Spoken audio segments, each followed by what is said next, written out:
What makes you want to get involved either in a company or a restaurant or whatever? Is it just your passion, or is it through relationships, or is it serendipity and timing? But mostly it has to be either passion, I guess, if it's something you know well, like shipping, or it can be curiosity, like if you take the esports bit. And to be honest, I was working for Tvede at the time, and I was put in as a board member. I didn't really understand it. I was there to kind of make sure that nothing went wrong, and then I get to learn more about the business, and I see these great people who, started without any financial backing and I guess are creating an industry that doesn't exist. And that got me intrigued enough, and I think I started understanding some models. And yeah, you mentioned some of the other things. It's things that you either know and care about, or you're curious about, but also doing it with good people. I think that's one of the biggest joys of business is meeting people, getting to know people, both internally, but also you get to deal with a lot of impressive or smart or interesting people as customers. And I think kind of creating teams and connecting dots. Every business I'm involved with, there's a lot of very different people, but I think it needs to be like that. I know what I'm okay at. I know what I don't know anything about, and then I try to find the people who know something about those things. We do have this art as second generations. We do have this awareness, make us aware of it too, how much they sacrifice to give us all the opportunities that you get when you grow up in Norway versus the countries we're from, right? The fact that education is free, which is something we in Norway take for granted, which is not something you take for granted other places. So, and I think that it's also about, leading by example. So my mom, she is the youngest of 9 siblings. She's from a village, literally a village outside of New Delhi. And she, during her lifetime, during her generation, have gone from being, a rural working class Indian to upper middle class Norwegian, just her. And my dad has a similar story. And, if that is who your parents are, when people say, oh, Vaishali, you've been able to do so much at a young age, I say, you should meet my parents. I haven't really, I haven't done half of what they have done during their generation. So I think definitely, where you get that grit from, you don't take anything for granted. And you have these people that are leading by example. But then I think thirdly, and I think it's also a kind of underestimated aspect of being second generation, is you always feel like an outsider. Sometimes people make that very clear to you, that you are other, as we say it, or you're very clear on it yourself. I didn't grow up with a lot of people who looked like me. And I think when you have that outsider perspective, you tend to be very underestimated, and you're sort of like the underdog, right? And I don't know about you, but for me, I love being underestimated. I think underestimated and being underestimated is very motivating for me. I get this like feeling, I'm gonna show you, you think I can't do this? Well, I'm gonna show you that I can. And I think that level of adversity that you feel because you're an outsider, people tell you you can't do things, you just want to prove them so much. For me, used to working 12 hours a day, now having only to work 7.5, that gave me a lot of time. So I started in the evening, started my own company, Gersemi Research, and I started with a plan. Let's see, I wanted to continue shipping research. Let's see, I just continued doing what I did before. I'm quite good at programming, so I programmed away about half of the workload I used to have. And I didn't have to talk to any clients, so that was a big time saver as well. And then I started to I just wanted to start build track record. I thought to myself, if the track record is bad, I can just remove it afterwards. But it turned out to be quite good, so I kept it. and then started with target prices and recommendations, doing all those things and trying to figure out a business model where I can monetize on it. I mean, leading up to this conversation, I got some Twitter DMs explaining your track record, and the number was so big that I'm afraid to say it even. But can you sort of explain your track record and what you can share publicly, because it's been quite a journey at least.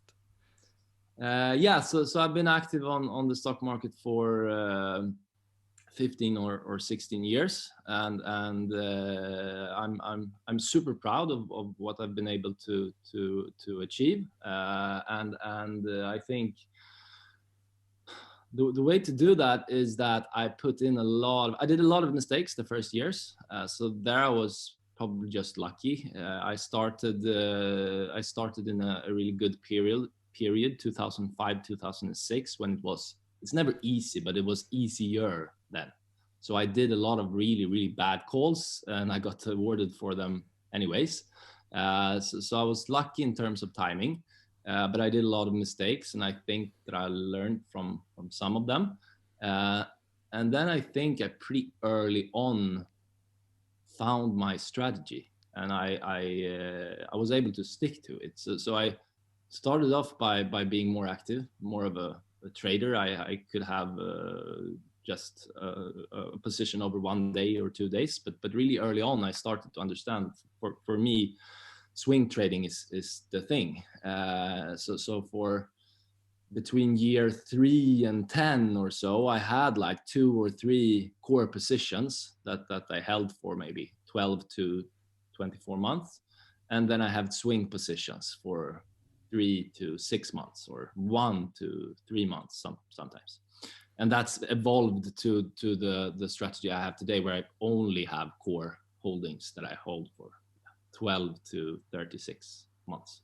So I think,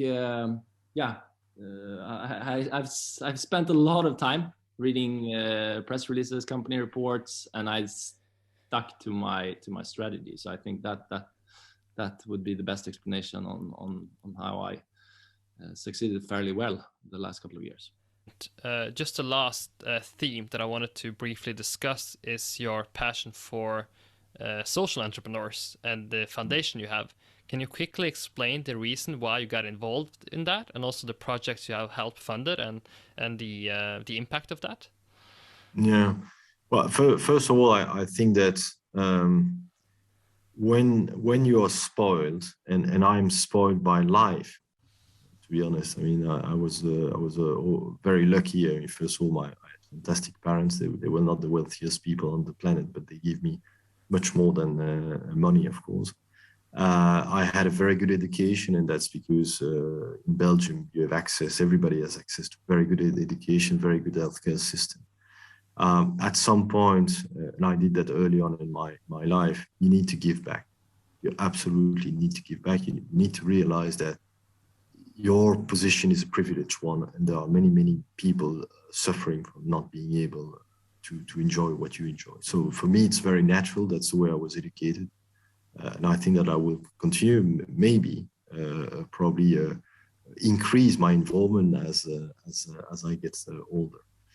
Newspapers to me is not a very useful time for spotting trends. Goldman Sachs is one of the inputs I do value. So on average, throughout the last decades, I've been reading about 3 hours a day. Sometimes it's a lot more than 3 hours, but there are also days where it's a lot less. But on average, I think it's 3 hours. And I always thought that I need to spend those 3 hours as wisely as I can. And that means I want to read the best material I can find in the world. And I find that a lot of that actually comes from the top banks, especially top investment banks. So JP Morgan, Morgan Stanley, Citibank, some of them are commercial and investment bank, Goldman Sachs, etc. And from private research companies like Alpine and bank credit analysts that you have to pay for.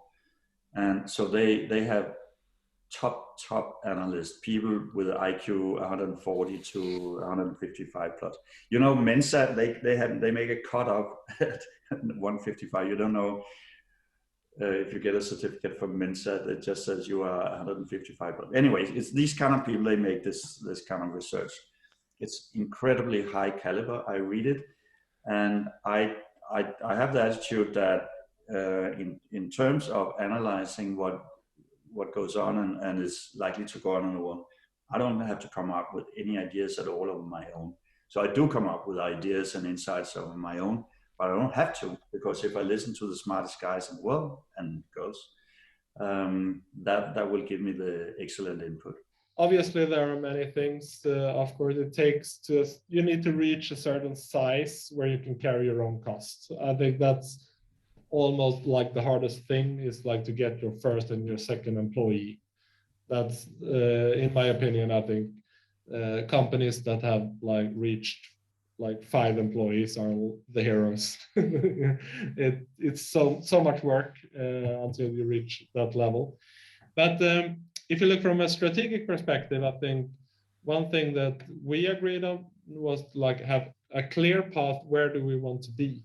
So like clear view on vision, clear view on like the business models, but not to have a recipe for like the next quarter. So you need to know, like, maybe we need to do this consultancy work that is not core in our business model now, but we need to know that we're out of, we're driving a little bit like outside the road, the main road, but we know that we're doing it because it will actually benefit us. Like we will get the cash from that business, and you can allow yourself to drive outside the road if you know you're doing it.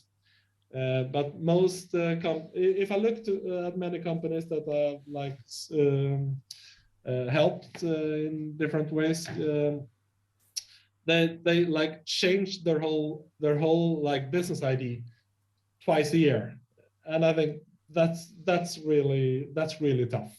If you change your business ID, if you change your vision, business model too often, then you will have like problem. And also, if you have like, this is my business idea, this is the plan, this is exactly the step that I will take, then most likely you don't take enough feedback from the customers. So I think be like strict on the long-term path, be strict on like business model, but be flexible and adaptive to the market where you're acting and listen to your customers is sort of the concept that we try to use.